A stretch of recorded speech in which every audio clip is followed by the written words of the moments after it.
आता एक मोठी बातमी समोर येते। राष्ट्रवादीचा विधान परिषदेचा उमेदवार अखेर ठरलाय।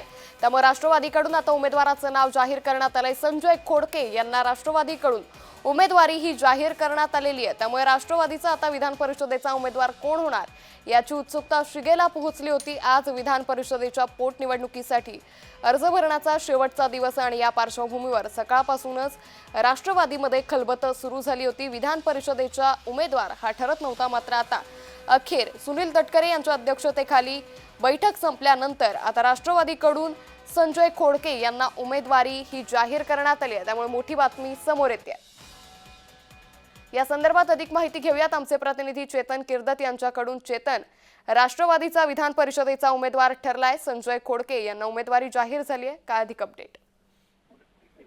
अंकिता, विधान परिषदेच्या पोटनिवडणुकीच्या 5 जागांसाठी खरं तर अर्ज भरण्याचा आजचा हा शेवटचा दिवस होता। काल पाहायचं झालं तर भाजपकडून 3 नावांची यादी जी आहे ती जाहीर करण्यात आली होती, मात्र राष्ट्रवादी काँग्रेस असेल किंवा शिवसेना असेल या दोन्ही पक्षांकडून एक जागा ज्या आहेत त्यावर नावं जी आहेत ती निश्चित करण्यात आली नव्हती। खरं तर काल उशिरापर्यंत देवगिरीवर एक बैठक पार पडलेली होती। यामध्ये कोर ग्रुपचे काही सदस्य जे आहेत ते देखील या बैठकीमध्ये सामील होते। यामध्ये सुनील तटकरे असतील, प्रफुल्ल पटेल असतील आणि इतर जे राष्ट्रवादीचे नेते आहेत ते सामील होते। त्यानंतर आज देखील सकाळी देवगिरीवर जी आहे ती महत्वपूर्ण बैठक जी आहे ती सुनील तटकरे यांच्या नेतृत्वात पार पडली। मात्र आपण पाहायचं झालं तर जिसान सिद्दीकी असतील, संजय दौंड असतील किंवा उमेश पाटील असतील यांच्यापैकी कोणाला तरी संधी मिळणार असं म्हटलं जात होतं। मात्र आता जी माहिती समोर आलेली आहे याप्रमाणे संजय खोडके यांना विधान परिषदेच्या उमेदवार जी आहे ती देण्यात आलेली आहे।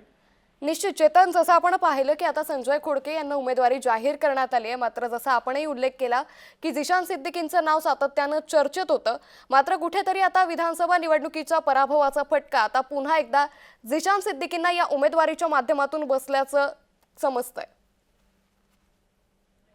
नक्कीच आपण पाहायचं झालं तर विधानसभेमध्ये देखील मोठा पराभव जो आहे हा जिशान सिद्दीकी यांना स्वीकारावा लागला होता। आपण पाहिलं तर वरुण सरदेसाई आहेत ते यांच्या विरोधात लढत होते आणि त्यांना एक बहुमत जे आहे ते मिळताना आपल्याला पाहायला मिळालं। कुठेतरी हाच मुद्दा जो आहे हा समोर ठेवून जिशान सिद्दीकी यांची उमेदवारी जी आहे ही नाकारण्यात आलेली आहे का या संदर्भातली अधिकृत माहिती जी आहे ती समोर आलेली नाहीये। मात्र जिशान सिद्दीकी यांना हा मोठा धक्का मानला जातोय। खरं तर बाबा सिद्दीकी यांच्या हत्येनंतर जिशान सिद्दीकी यांना पक्षामध्ये काहीतरी स्थान मिळेल अशी अपेक्षा जी आहे ती वर्तवली जात होती। मात्र संजय खोडके यांना दिलेल्या उमेदवारीनंतर जिशान सिद्दीकी यांचं भवितव्य नेमकं पक्षात कसं असणार आहे हे पाहणं देखील आता तितकंच महत्त्वाचं आहे। निश्चित चेतन, साधारण संजय खोडके हे कधीपर्यंत आपला उमेदवारी अर्ज दाखल करतील आणि यावेळी उपमुख्यमंत्री अजित पवार किंवा राष्ट्रवादीचे कोणते मोठे नेते अर्ज भरण्यावेळी उपस्थित असणार आहेत?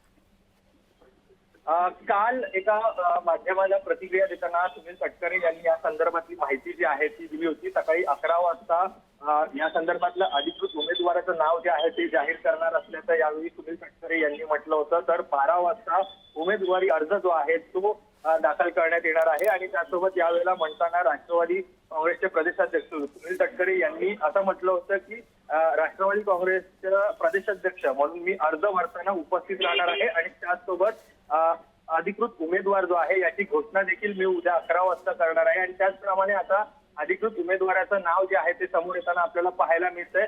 तर अगदीच काही वेळात म्हणजे 12 वाजेपर्यंत हा उमेदवारी अर्ज जो आहे तो विधान परिषदेमध्ये खरं तर भरण्यात येणार आहे आणि यावेळेला सुनील तटकरे प्रदेशाध्यक्ष म्हणून स्वतः या ठिकाणी उपस्थित असणार आहे। निश्चित चेतन, निश्चित धन्यवाद आपण दिलेल्या सविस्तर माहितीसाठी। तर आता मोठी बातमी, विधान परिषदेच्या पोटनिवडणुकीसाठी आता राष्ट्रवादीचा देखील उमेदवार ठरल्याचं पाहायला मिळतंय। संजय खोडके यांना आता राष्ट्रवादीकडून विधान परिषदेच्या पोटनिवडणुकीसाठी उमेदवारी ही जाहीर करण्यात आली आहे।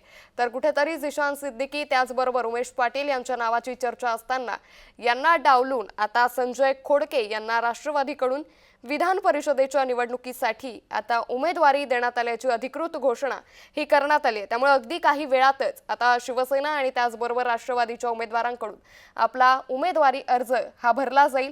त्यामुळे आता एकंदरीतच राज्याचं लक्ष लागलंय ते विधान परिषदेच्या या 5 जागांसाठीच्या पोटनिवडणुकीकडे। त्यामुळे एकंदरीतच आता राष्ट्रवादीकडून संजय खोडके यांना उमेदवारी ही जाहीर करण्यात आली आहे, तर भाजपकडून 3 उमेदवारांची नावे जाहीर करण्यात आली आहे। तर दुसरीकडे आज सकाळीच शिवसेनेकडून आपला अधिकृत उमेदवार चंद्रकांत रघुवंशी यांची उमेदवारी ही जाहीर करण्यात आली।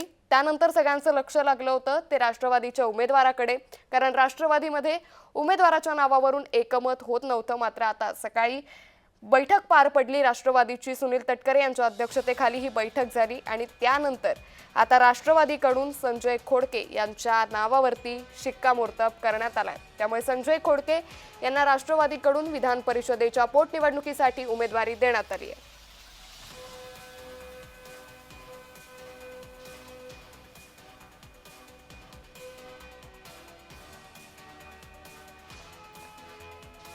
त्यामुळे आता विधान परिषदेच्या या पोटनिवडणुकीसाठी सगळ्यांचंच लक्ष लागलंय।